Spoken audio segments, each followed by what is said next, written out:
Welcome back to the Relentless Transitions, everyone. I'm here with my co-host, Teresa, and I'm Rosalind, and our podcast is all about life, business, and triumph. And today we're going to be focusing on a business topic that seems to get a lot of buzz these days, niching. What do you think about that, Teresa? Yeah, it's definitely getting a lot of buzz, and sometimes it can be kind of confusing, Yeah. But today, hopefully, we will clear up some of that and, help people to move forward with their ideas. Right. So, what exactly do you think niching is, Teresa? I think that niching is when you take like a particular service or product and you focus on how that one thing can actually solve a problem for someone else. Yeah. Yeah. So, yeah, that's the way I think of it as well. It's like you look for something in a group of people that you know you can help them solve, or your product can help them solve.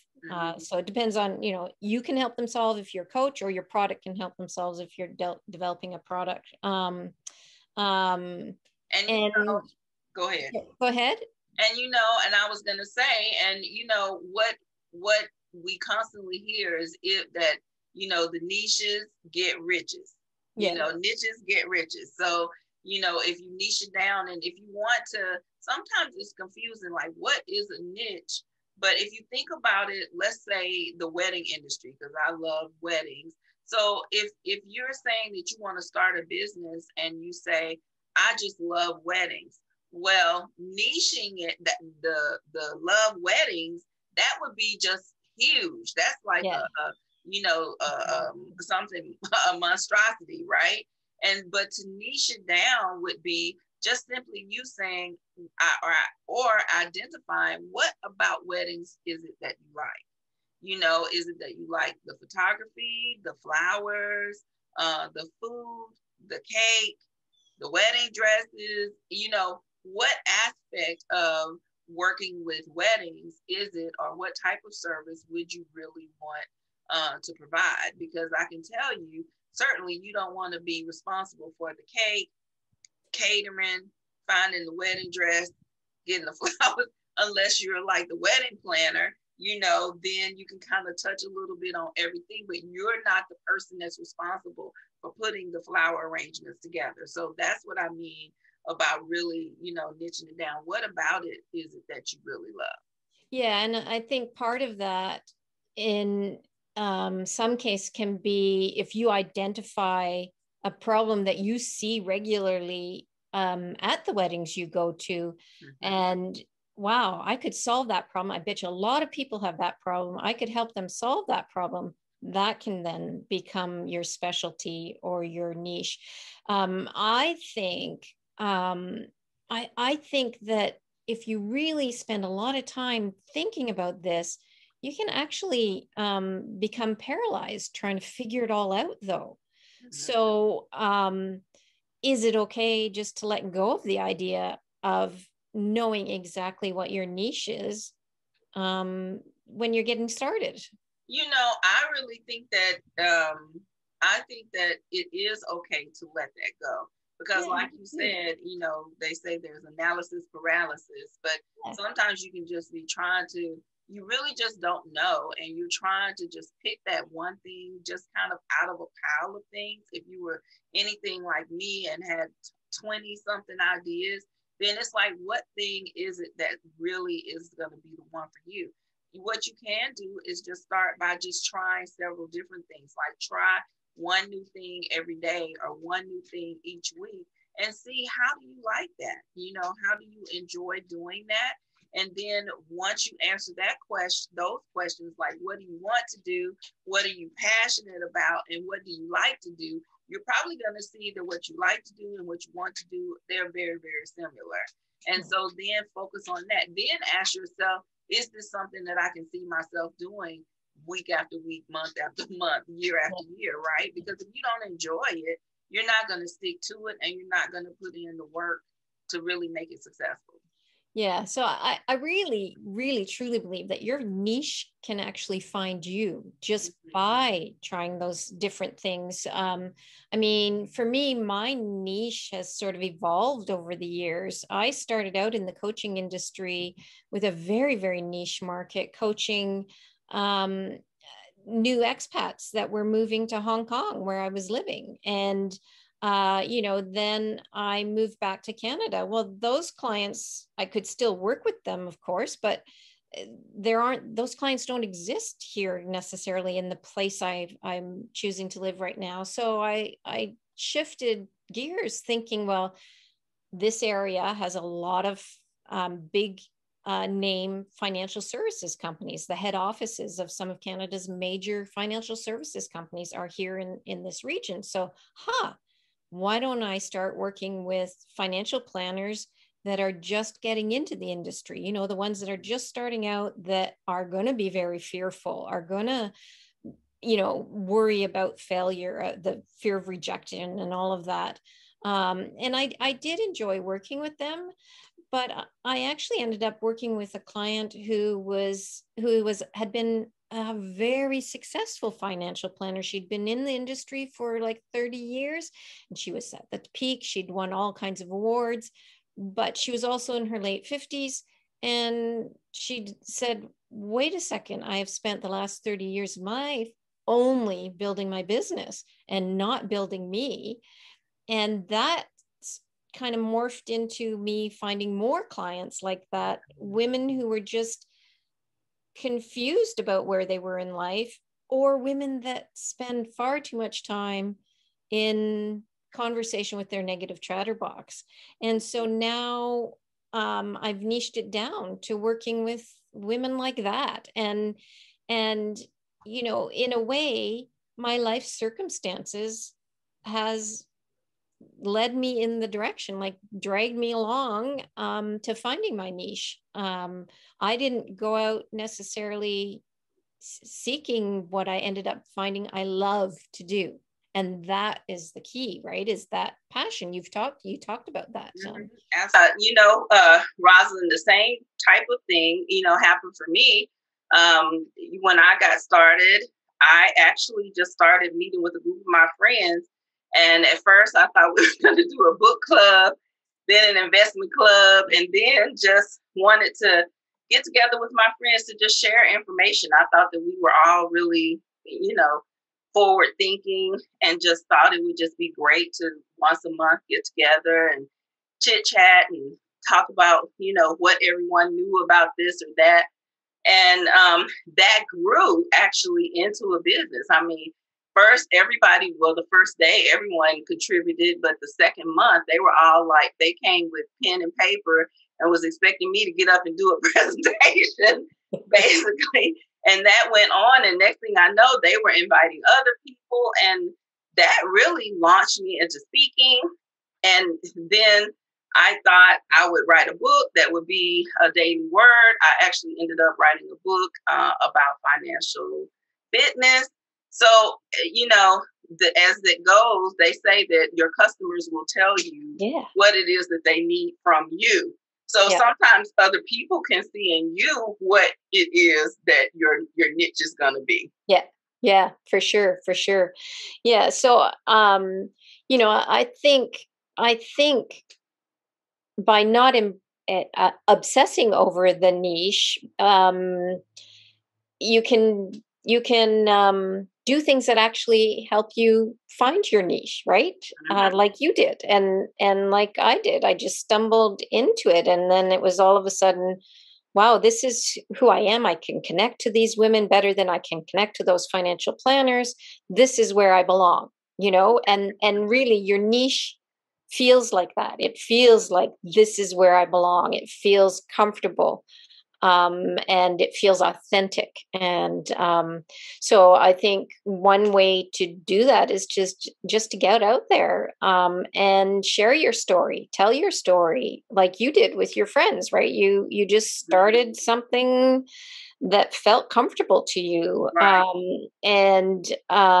If you do that authentically and with showing your vulnerability, people will connect to you, and your niche will become defined by the type of people that are connecting to you, right? It will, yes. Yeah. And now we're not suggesting that you just go running out there and you start a beauty salon, a bowling alley, and a bakery. We're not suggesting, that you do that. But what we're saying is to allow yourself some time and actually try, just try something. If you have multiple ideas and you really can't narrow it down to one, maybe pick your top three and start doing some work in each one of those. Start doing some research about, how valuable is this? Think, think to yourself, what is it that I really want to accomplish from this? Is this something that you want to be just an opportunity for you to give back? Or are you looking to actually make money? Right. And if that is the case, if you're looking to make money, then you want to choose something. Now I'm going to throw this out there. People use the word saturated. Oh, the market is saturated. No, it's not. Have you ever gone to a gas station and there was another gas station across the street? Yeah. Or there was a gas station on all four corners. And guess what? There are people at all four of those gas stations. And what is different about the gas from one to the other? The people that are for you, those customers are going to be your customers. And people just have like a preference. There might be many other people that are coaching, but they're not coaching the way that you coach. It might be something about the way that you look. It might be the way that you present yourself, the way that you speak.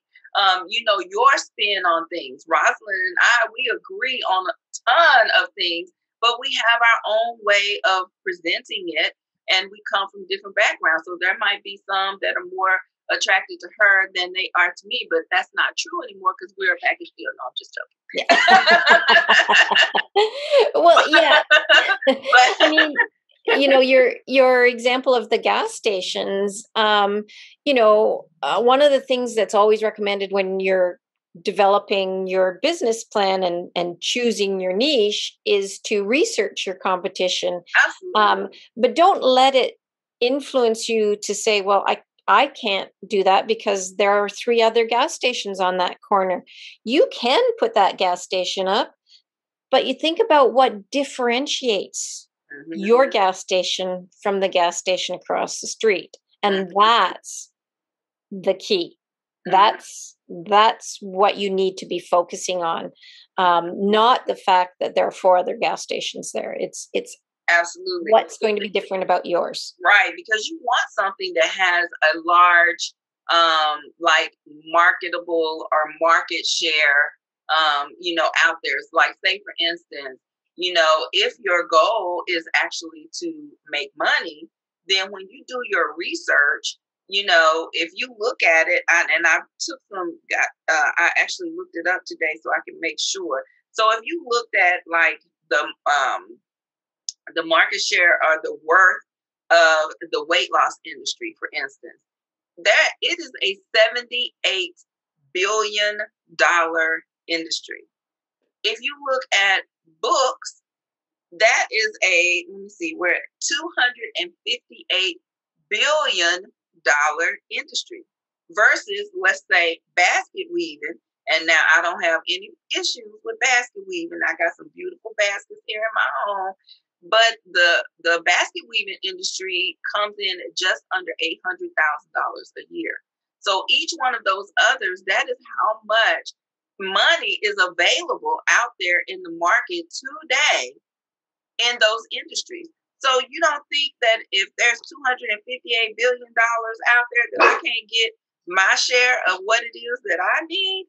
So financially, you want to go into something that is, you want to be different and unique, but keep in mind that just because you are you are different and unique. I could argue with that. Don't go into basket weaving thing though, because what if your approach to basket weaving is revolutionary? Absolutely. Yeah. Right?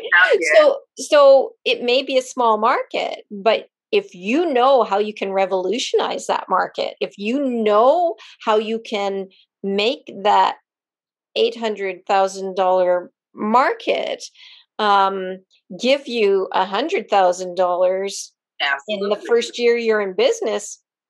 There's no reason why, but it has to be something that makes you stand out, especially in a well, in both markets, really. I mean, in a $250 billion market, what makes you stand out? But also in that 800,000, if your passion is basket weaving, I'm not saying don't go out and do basket weaving. Exactly. I'm saying figure out how you can make money basket weaving by making your service something that people really, really want to buy into, right? Right. And you want to think about, even in those large industries, you want to think about, just like you said, what's going to make you just a little bit different. But you could be doing the same thing as someone else, but keep in mind that you are not really in competition with them. You're really more in competition with yourself. And so, and what you want to think about is what area. It might be the fact maybe the weight loss industry is a $258 billion industry, but in the area that you live in and the area that you would service, then it just might be wide open. Yeah, it might be underserved. Yeah. Absolutely. And your approach to it might appeal more to other people. And that's why I'm saying, share your story, be authentic, because it's that authenticity that's going to make people connect with you. It's that connection. You doing something like that people watch your video and say, wow, she's my kind of person. I want to work with her, not that multi-million-dollar weight loss program that has all those fancy commercials and stuff, because I feel connected to her. I can't connect to that commercial, right? So yeah. Absolutely. And let's see, ways that you can find out if there's a large addressable market. So I talked about how some of these things have huge markets. You can just go to Google and put in whatever it is that you're interested in doing and see how many people are actually looking for it. And then, or there's a website called Google Trends, and it can give you insights on things that are trending, like hot new things or hot things right now. But, there's room. If you need it, there's probably plenty of other people who need that same thing. Yeah. And, the thing is, and then sometimes we get worried about, well, are we an expert? Just understanding that you have, just a little bit more than the other person that sets you up to be an expert. And if you're telling your story, as Rosalind keeps mentioning, then you are the champion of your story. Yeah. And you don't have to be perfect. You and I are a great example of that. We discussed in March, maybe we should do a podcast. And by April 19th, we put it on, and both of us just said, you know what? Let's just jump in. Consistency over perfection will win it. I mean, I'm old enough to remember these old cliches, but the tortoise wins the race over the hare sometimes, right? And remember that when you're looking at these hot trends. I would caution that don't necessarily jump on that hot trend bandwagon unless you feel a connection to it, right? You can't just say, well, everybody wants orange lips this year, so I'm going to create orange lipstick. Well, if you don't want, if that's not your passion, what the heck are you doing in that business? So yes, I can remember. I'm gonna give you a funny story. I can remember some years ago where I was working with a fellow nurse, and she was talking to me about her son, and she was so proud of him. And he had started this business, actually making gold teeth. And I was like, and every time we would come to work, she would have a new story about these gold teeth. And he had like this where he would send you in the mail like a mold where you could take a mold of your teeth. And I mean, he went on to actually make these gold teeth for a lot of celebrities and stuff like that. So I was like, shoot, I can I can do gold teeth. Yeah. And so I, reached out to him and had him to send me a couple of his kits. And I had talked to one of my girlfriends. We were going to do it as a partnership. We weren't the least bit interested in gold teeth at all. We were interested in the money. So we just were not interested in gold teeth. And, we just found it hysterical, but we got the box with the mold and we were looking at it. And again, like I said, we weren't really interested in that. So that wasn't even something, we never even kicked that off. But that's just a funny story. So you don't want to, basically saying, don't go after your niche for the money that it will bring. Go after what it is that you are really passionate about, because that's where you're going to show up your most authentic self. And believe it or not, that is where you are going to actually be most helpful to anyone that you work with. Whether you have a product or a service, that is being passionate about that being something that you are genuinely interested in. That is where you are going to show up as your full self. If you're coaching, it's nothing worse than trying to coach and you're talking about something that you're not remotely interested in. It shows up in your conversation with your client. Yeah. And I know that there are tons of coaches out there, and if you're not even sure what type of people that you want to work with, I mean, narrow it down to the top 3. Do you want to do relationships? Do you want to do business coaching? And then even if you're doing business coaching, well, what in business coaching do you like? Is it working on website development? Is it working on, what I mean? Working on creating newsletters and blogs or social media posts. So there's so many different things within a thing that you can do. Right. Yeah. Yeah. I think it's interesting that when I entered the industry, when I moved back to Canada, all the advice I was getting was, well, you have to find your niche. You have to find your niche. And it really did make me feel very pressured and somehow inadequate because I didn't know what my niche was. I didn't know what my passion was. But I saw the money opportunity in coaching young financial planners because they're a dime a dozen here. But ultimately,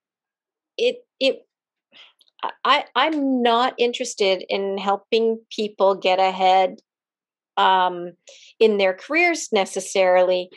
That certainly can be part of it. I'm more interested in helping people find their passion and overcome their fears to pursue their passion, no matter what that passion is. Mm-hmm. So, by initially thinking I'm just going to market to financial planners, I had closed off, a whole nother audience that actually proved to be far better connected with me mm-hmm. in the long run. And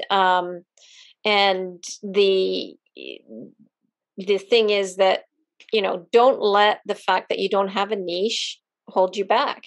I think really looking for what you're passionate about, knowing your own strengths and weaknesses, being aware of what feels right to you, those things will all help you find your niche down the road, right?